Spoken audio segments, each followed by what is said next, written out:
In an era where cinema often feels like a carousel of sequels, reboots, and formulaic storytelling, a film emerges that dares to be different. Sinners, directed by Ryan Coogler, isn't just a movie. It's a visceral experience that challenges conventions and redefines what modern cinema can achieve. Before we start, don't forget to subscribe in order to stay tuned with us. We live in a time when audiences walk into theaters already knowing what they're going to get. A safe plot, familiar characters, predictable arcs, and a resolution that's been copy-pasted from the last 10 blockbusters. Most modern films, even the ones with massive budgets and star-studded casts, play by the same tired rulebook. Studios prioritize profits over risks. Originality has been buried beneath franchises. Passion is often sacrificed in favor of algorithms and market testing. But every now and then, something breaks through the noise. Something that doesn't just entertain, it awakens. Sinners is that film. It doesn't follow the crowd. It doesn't beg for approval. It walks into the room and commands attention with nothing but bold storytelling, uncompromising vision, and raw emotional power.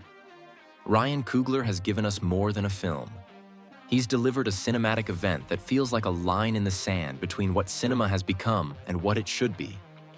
Set against the haunting backdrop of 1930s Mississippi, Sinners weaves a tale that is both deeply personal and universally resonant. The film follows twin brothers, Smoke and Stack, portrayed with riveting intensity by Michael B. Jordan.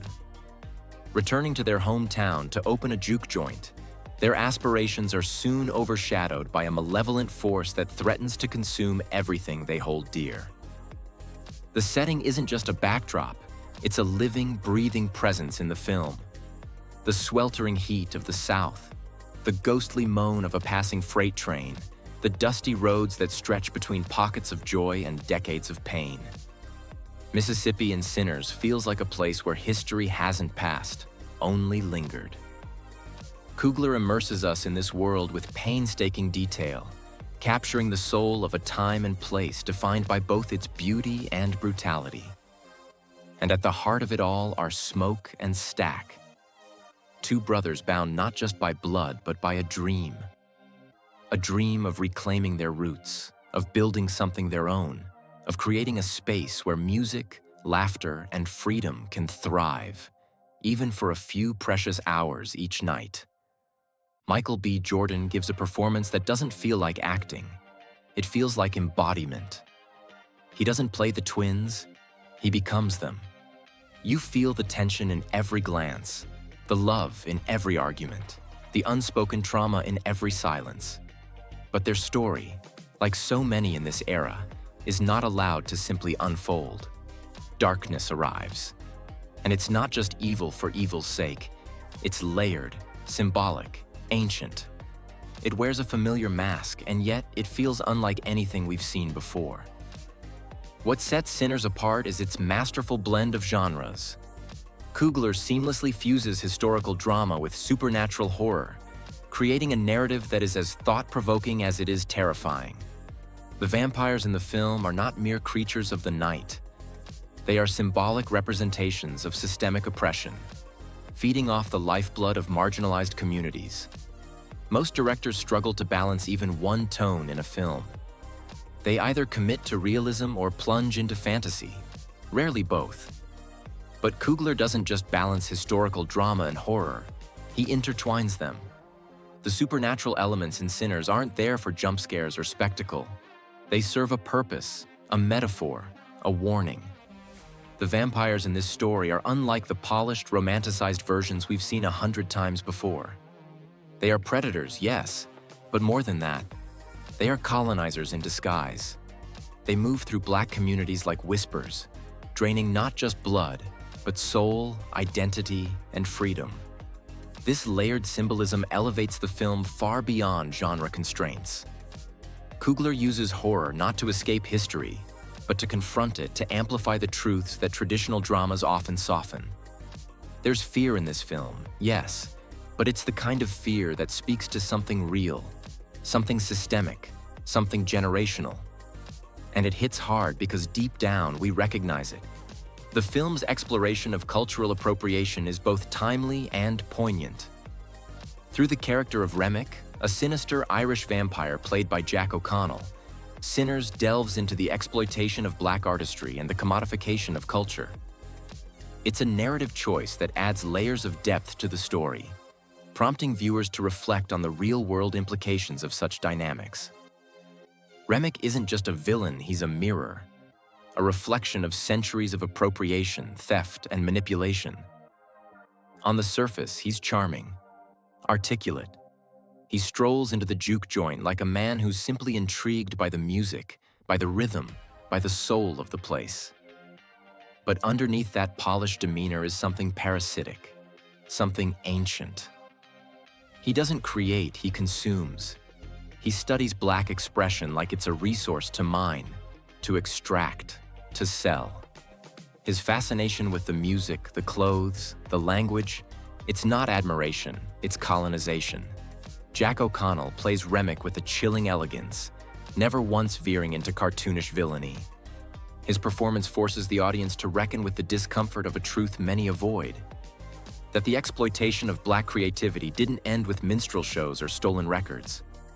It morphed. It adapted. And in Sinners, it's given fangs. The fact that the vampire metaphor is used to explore cultural theft is not only clever, it's devastatingly effective. Because once you see it, you can't unsee it. You begin to realize that these vampires aren't just creatures of fantasy. They're everywhere, in boardrooms, on stages, in our history books, and they've been feeding for centuries. Haley Steinfeld's portrayal of Mary adds another dimension to the film. Her character's internal struggle between societal expectations and personal desires mirrors the broader themes of identity and autonomy. Steinfeld delivers a performance that is both nuanced and powerful, further elevating the film's emotional impact. Mary is, at first glance, the archetype of the preacher's daughter, reserved, devout, untouchable. But what Steinfeld does so brilliantly is strip away the stereotype and reveal the trembling humanity underneath. Mary is torn not just between love and duty or faith and temptation, but between the world that shaped her and the self she's still discovering. She's a woman raised in shadows, expected to stay small, to be pure, to be obedient. But her heart yearns for something raw, something real. Her connection to smoke or maybe stack is forbidden, yet magnetic.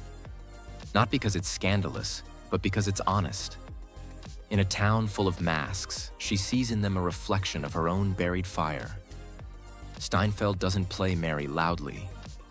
Her strength is in the restraint, the way her voice breaks on a whispered prayer, the way her eyes linger a second too long, the way she grips the edges of her own expectations, trying not to fall off. Her arc isn't about rebellion, it's about reclamation. She doesn't want to destroy her faith. She wants to redefine it. She doesn't want to flee her past. She wants to rise from it. And in a film filled with monsters, Mary's battle might be the most quietly heroic of all. The cinematography in Sinners is nothing short of breathtaking. Every frame is meticulously crafted, capturing the raw beauty and underlying tension of the Mississippi Delta. The use of lighting and color palettes enhances the film's atmospheric tone, immersing the audience in a world that is both enchanting and foreboding. There's a texture to Sinners that most modern films lack, a kind of visual honesty that makes every shot feel lived in. The swamps breathe, the wood creaks, the sky stretches wide, like a witness. The cinematography doesn't just show you Mississippi, it sinks you into it. Director of photography, Autumn Durald Arkapaw paints the screen with a palette that shifts with the story.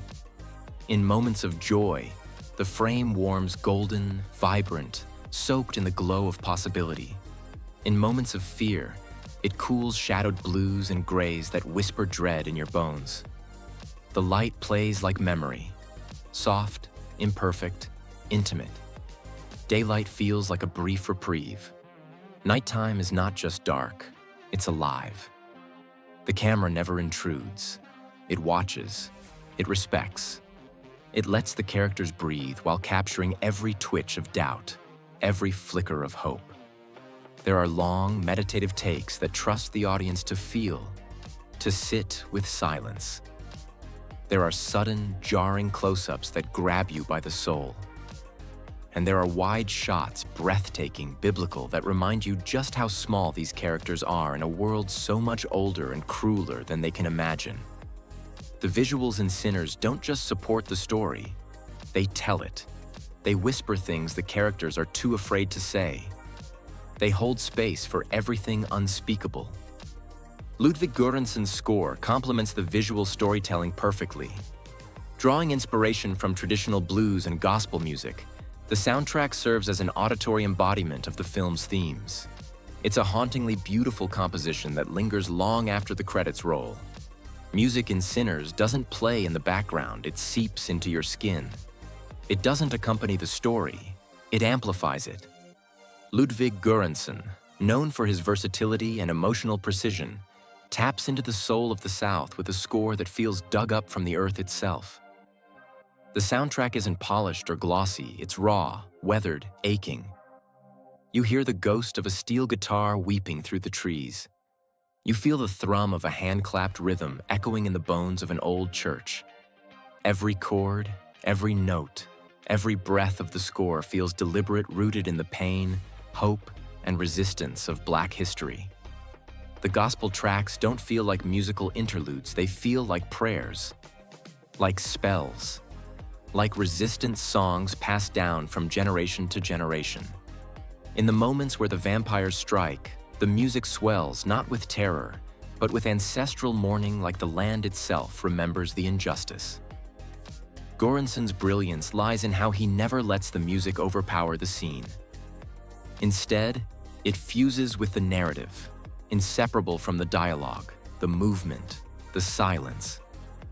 And when the credits roll and the final track fades into nothing, you're left with a sound that haunts you. Not just a melody, but a memory. Beyond its artistic merits, Sinners also stands out for its bold narrative choices. Coogler doesn't shy away from depicting the harsh realities of the era, confronting issues of racism, violence, and injustice head-on. Yet, amidst the darkness, the film also highlights the resilience and strength of its characters, offering a message of hope and empowerment. There's a particular kind of courage required to tell the truth without flinching, and Ryan Coogler has it in spades. Sinners doesn't sanitize the past.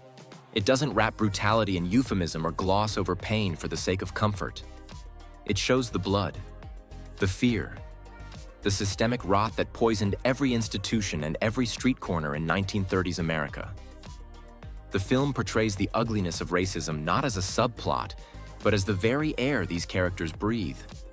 Lynchings are not just rumors, they are reminders. Segregation isn't just a line, it's a chokehold. And yet, Coogler never reduces his Black characters to suffering alone.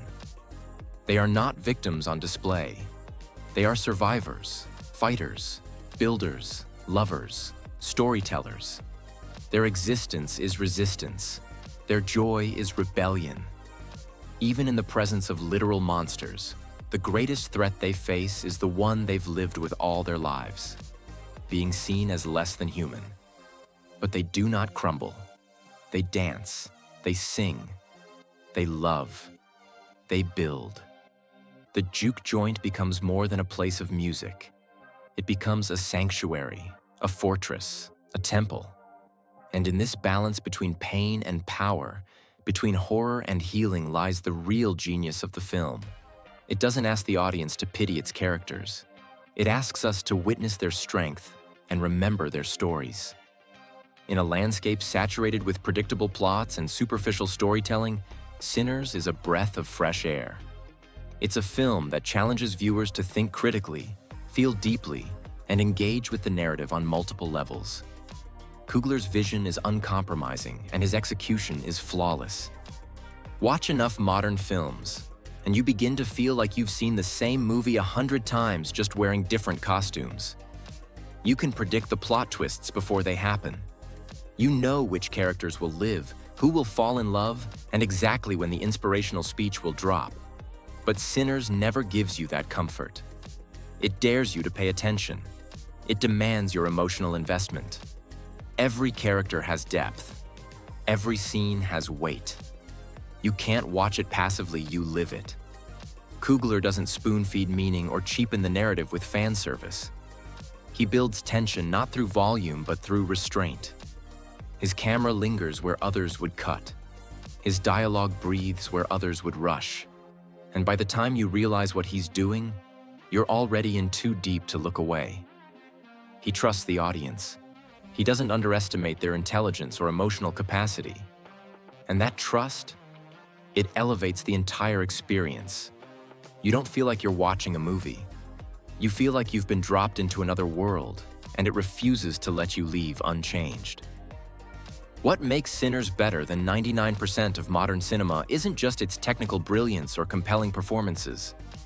It's the film's unwavering commitment to authenticity, its fearless exploration of complex themes, and its ability to resonate with audiences on a profound level. Most films today are polished until they're smooth enough to sell, but Sinners has edges, real ones. It bleeds, it stumbles, it shouts, and then it whispers truths you weren't ready to hear. It doesn't chase trends. It doesn't try to please everyone. Instead, it stares directly into the eyes of the audience and says, "This is what we've been through. This is what we've survived. This is the story that was never told the way it should have been." And in doing so, it reaches something rare in today's industry honesty. Sinners doesn't pretend to have all the answers, but it has something better: conviction.